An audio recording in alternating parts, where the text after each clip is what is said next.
मीराबाई के मन में कृष्ण के प्रति प्रेम। मीराबाई के बालमन में कृष्ण की ऐसी छवि बसी थी कि यौवन काल से लेकर मृत्यु तक मीराबाई ने कृष्ण को ही अपना सब कुछ माना।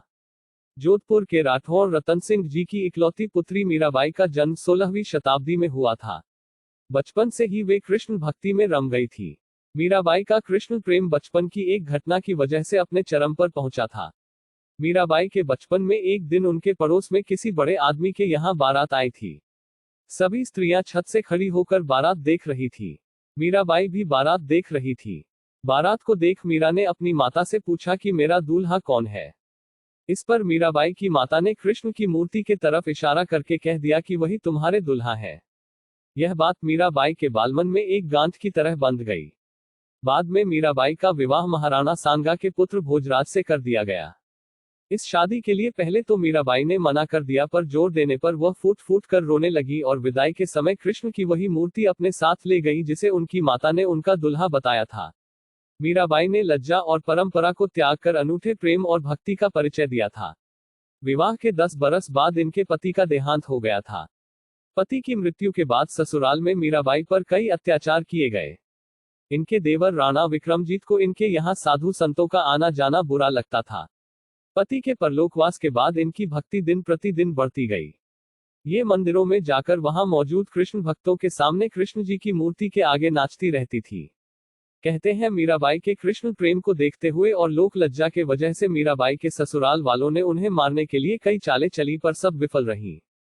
घर वालों के इस प्रकार के व्यवहार से परेशान होकर वह द्वारका और वृंदावन गई। मीराबाई जहां जाती थी वहां उन्हें लोगों का सम्मान मिलता था।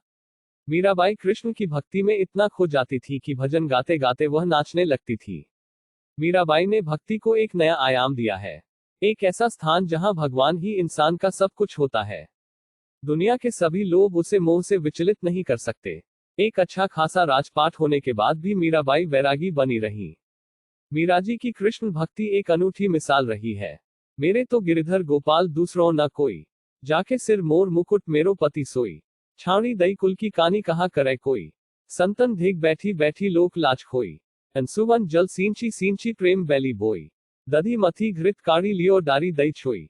भगत देखी राजी भई, जगत देखी रोई। दासी मीरा लाल गिरधर तारो अब मोई।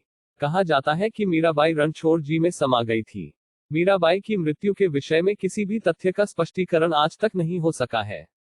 एक ऐसी मान्यता है कि मीराबाई के मन में श्री कृष्ण के प्रति जो प्रेम की भावना थी वह जन्म जन्मांतर का प्रेम था। मान्यतानुसार मीरा पूर्व जन्म में वृंदावन मथुरा की एक गोपिका थी। उन दिनों वह राधा की प्रमुख सहेलियों में से एक हुआ करती थी और मन ही मन भगवान कृष्ण को प्रेम करती थी। इनका विवाह एक गोप से कर दिया गया था। विवाह के बाद भी गोपिका का कृष्ण प्रेम समाप्त नहीं हुआ। सास को जब इस बात का पता चला तो उन्हें घर में बंद कर दिया।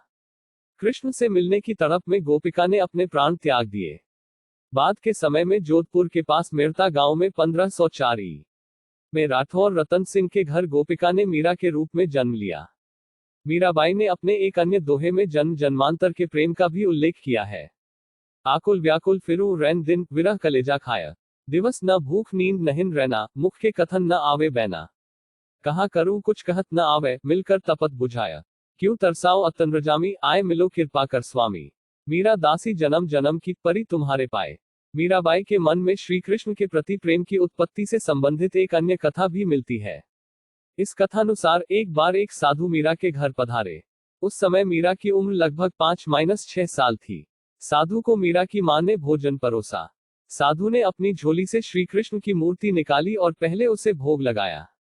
मीरा मां के साथ खड़ी होकर इस दृश्य को देख रही थी।